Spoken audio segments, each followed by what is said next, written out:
Ever found yourself pondering why we say, do me a favor instead of make me a favor? Like, why can't we just make a favor? It's one of those language curiosities that make English so wonderfully complex and intriguing. These peculiarities aren't just random, though. They're part of a broader linguistic pattern that linguists call collocations. And do me a favor is one such example. So buckle up, language detectives.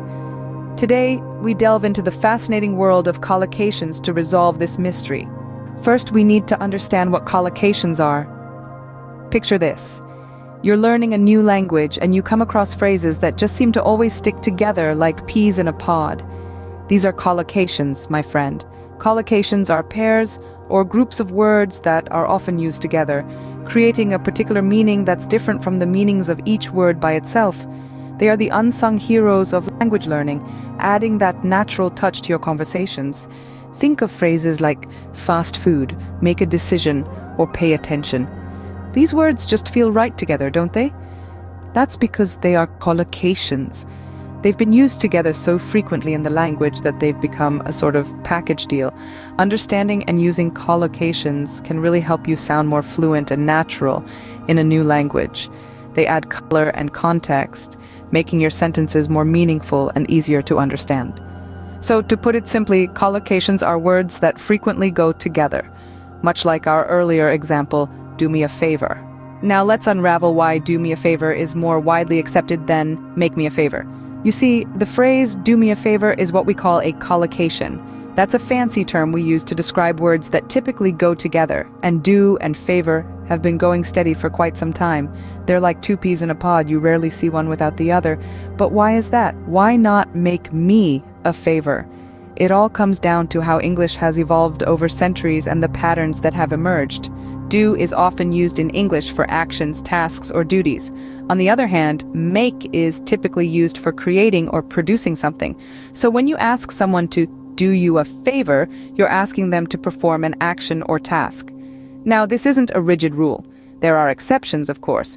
For instance, you make a decision, not do a decision. This is where the cultural and historical influences on language come into play. These nuances are what make English such an intriguing language.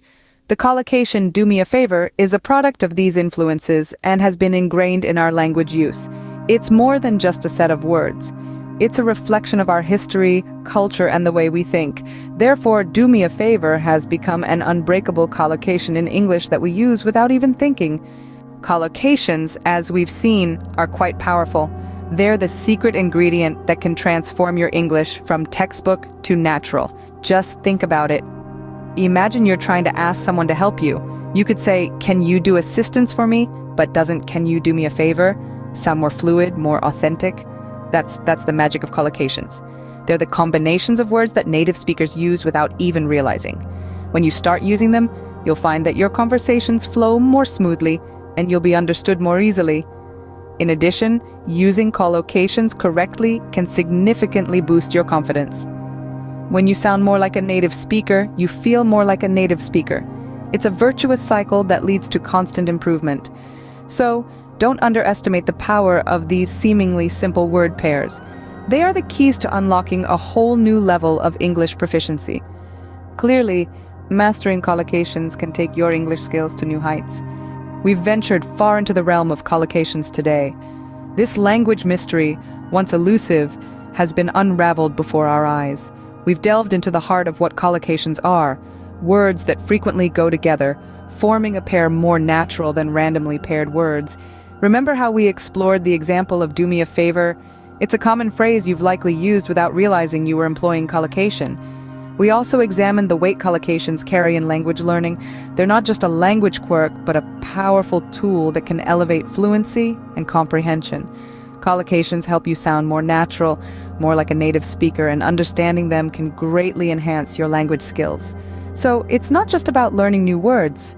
It's about understanding how they work together. So next time you do someone a favor, remember you're not just being kind, you're also showcasing your command of English collocations.